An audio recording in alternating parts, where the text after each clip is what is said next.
I'm Eveline and I call myself a project facilitator.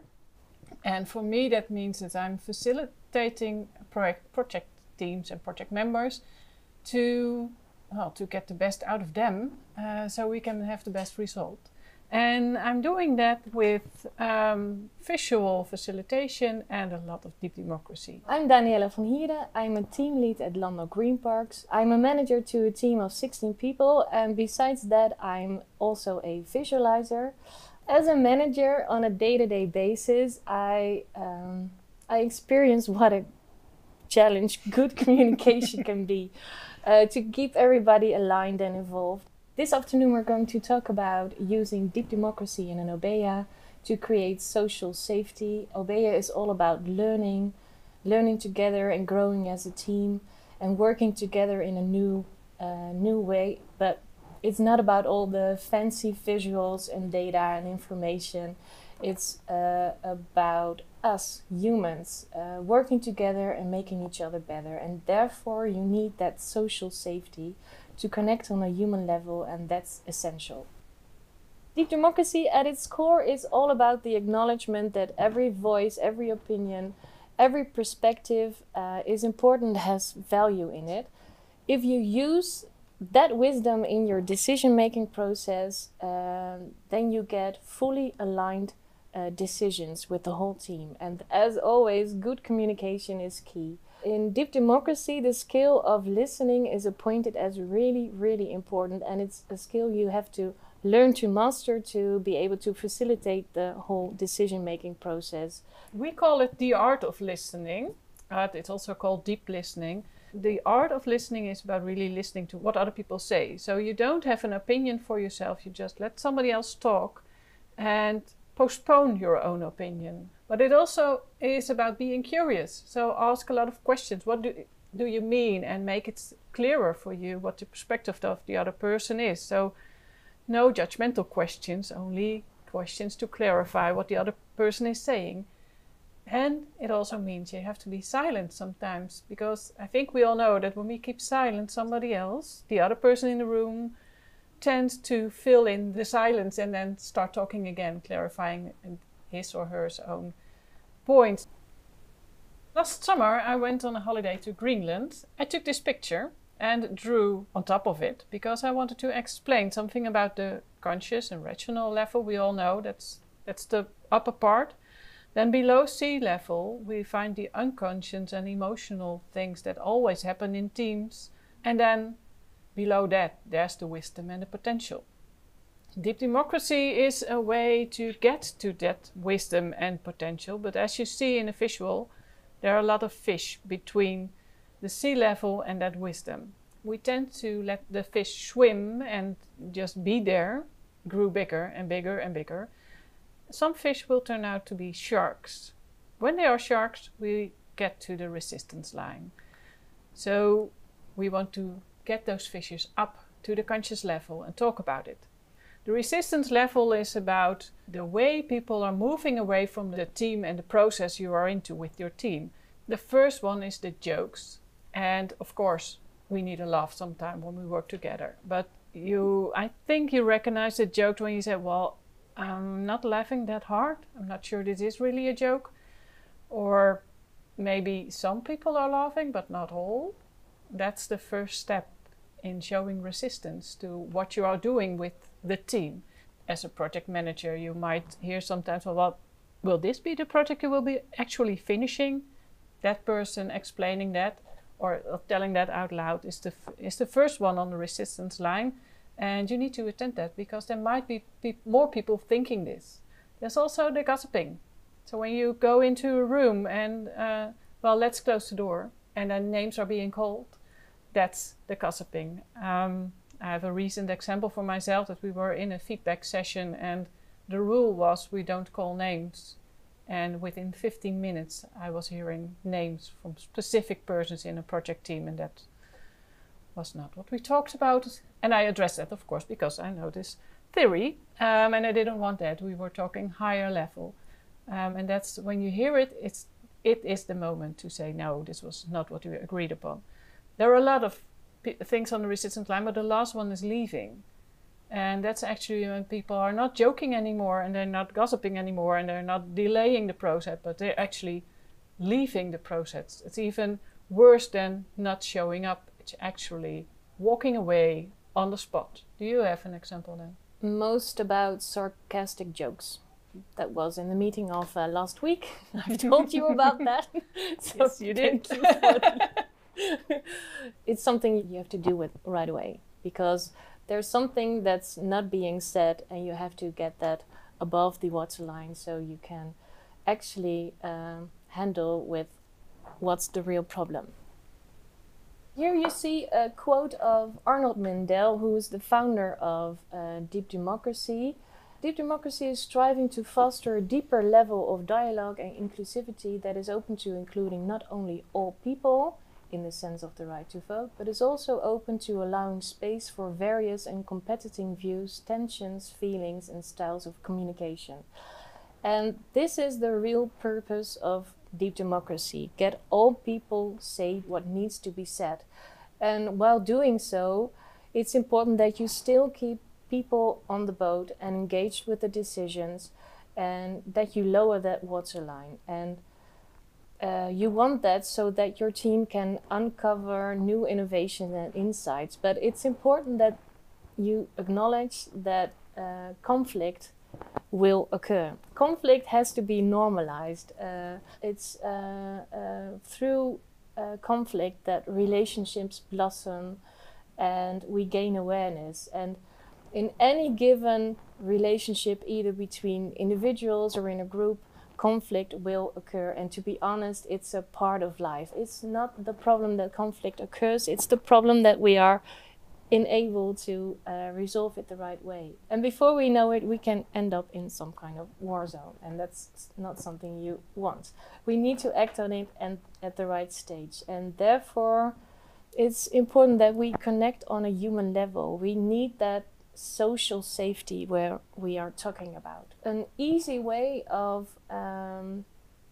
connecting on a human level is ask questions. And you can ask questions, for example, by doing a simple check-in.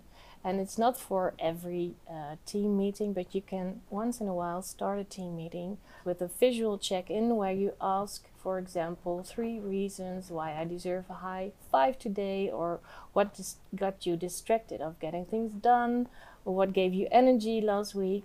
It doesn't have to take long, but it can foster meaningful dialogues, and it seduces the participants to tell more than they were actually first wanting to tell you. And it gets everybody involved, even the people who normally don't stand out. And you as a team leader, it gives insights in people's state of mind. And you can read the team, for example, and gain insight into the dynamics, into the resistance line that you were talking about, and makes it possible to set a relevant agenda. Social safety is about searching for the alternative. We tend to listen to the people who shout the hardest or the opinion that is heard the most.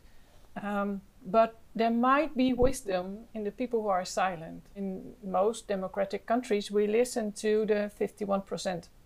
And the 49% is, well, they said no, but they didn't actually say no.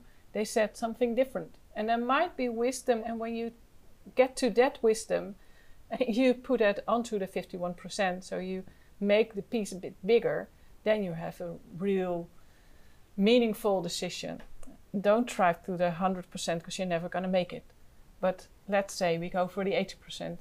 And when people are on board and then make a decision, then you know I have the whole team together. And the people who said, oh, I'm still in the no, that's okay. But they know that this was the process and this is the vote and this is the decision. And they were on board for it. And that also means that you help the people who are silent or introverted. So when you don't hear someone, just don't address them like, oh, you need to talk now. But say, does anybody have anything else to say? Just make an invitation, not to the person, but to the group. So you invite people to tell more, to really search for the alternative together as a team. Of course, when you want to do that, there are some safety rules. The biggest one in deep democracy is nobody has the monopoly of the truth. We have the truth when we work together, and we will get there in the process. The intention to stay in the team, in the relationship, without walking on that resistant line I explained earlier, I think that's a big one too. And I think our advice is to make these rules visible in an Obeya. Make sure they are there, and that also means when you're in a conversation and somebody isn't acting according to the rules, you can just point it out. And it can become a group thing to point it out. And somehow rules seem strict, but they are a big part of creating safety. Yeah, and of course there are some Obeya principles, but I think it's necessary that you add some extra safety rules, especially when you see the last one. We accept everyone, but not every behavior. You invite everybody to really say what needs to be said, and sometimes that can be nasty, it can be nice, but you have to set some rules on how do we do that, how are we still okay when we do so. For example, no screaming.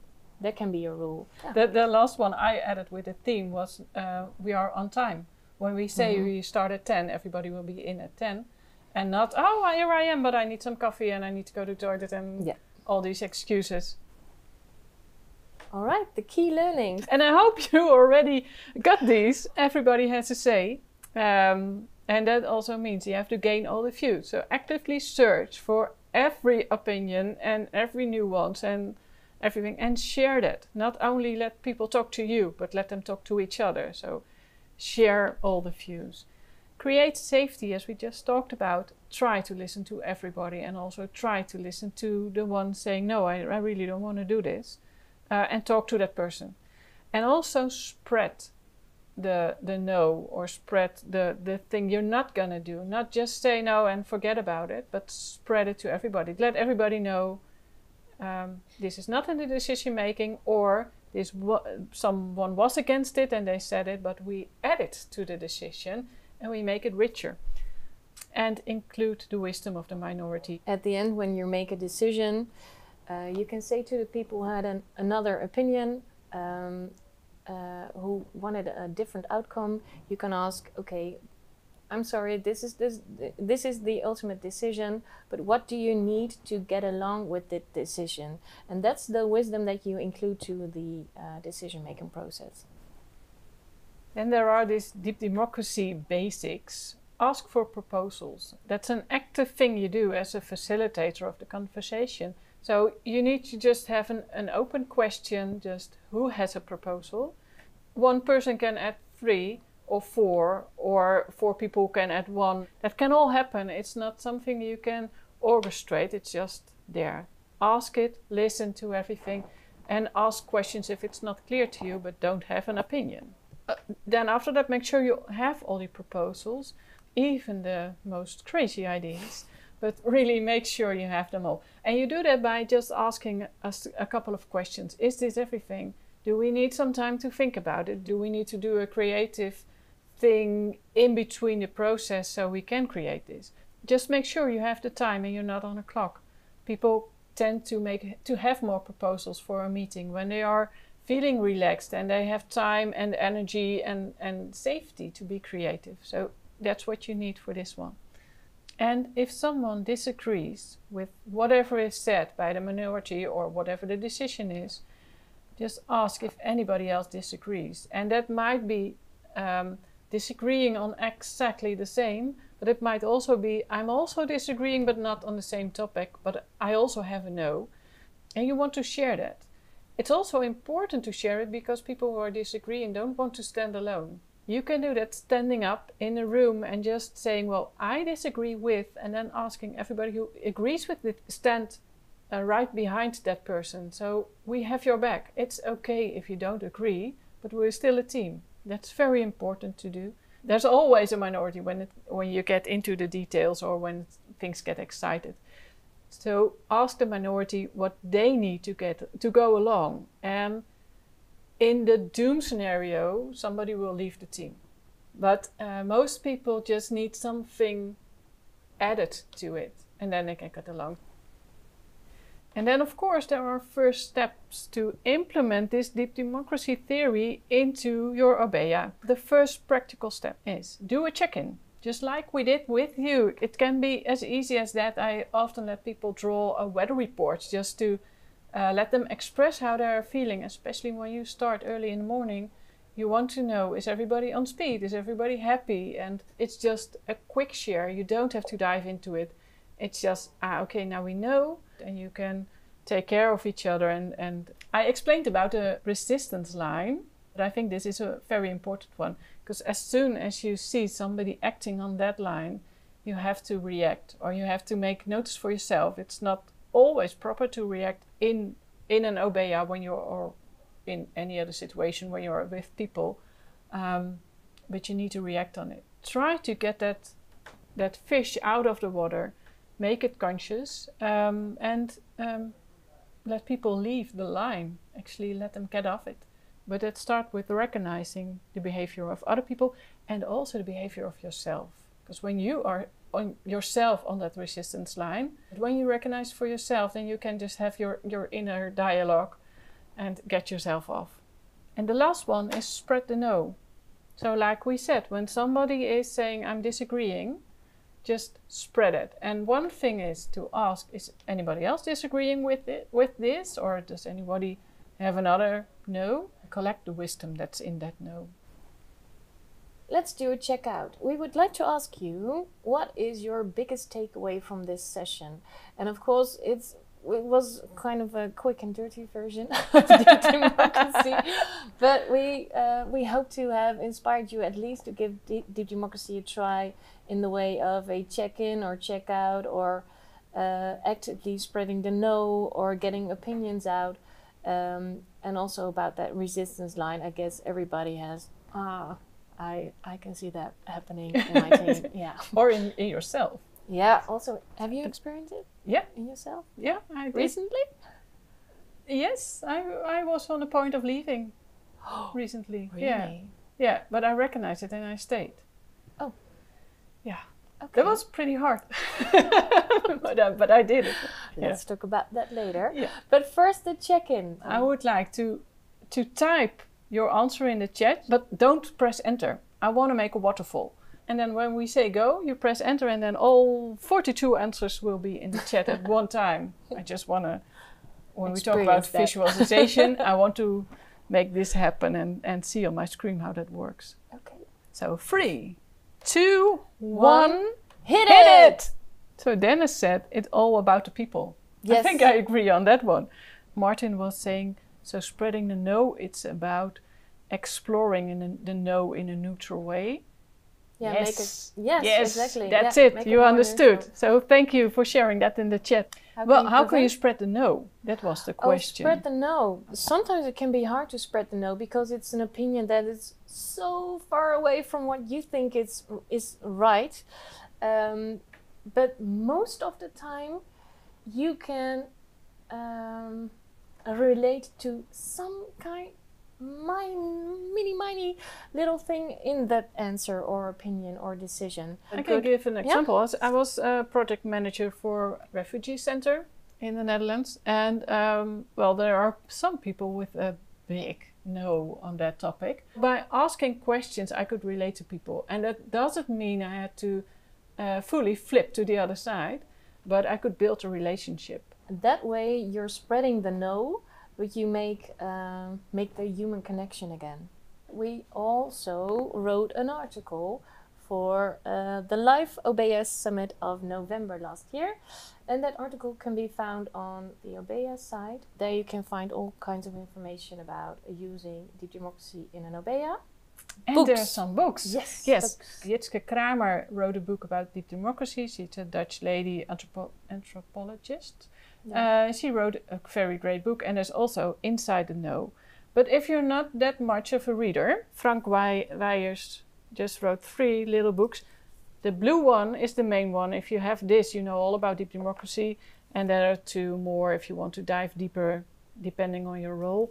Well, thank you for your time. Thank you for joining our presentation. I hope you feel inspired right now, and have fun.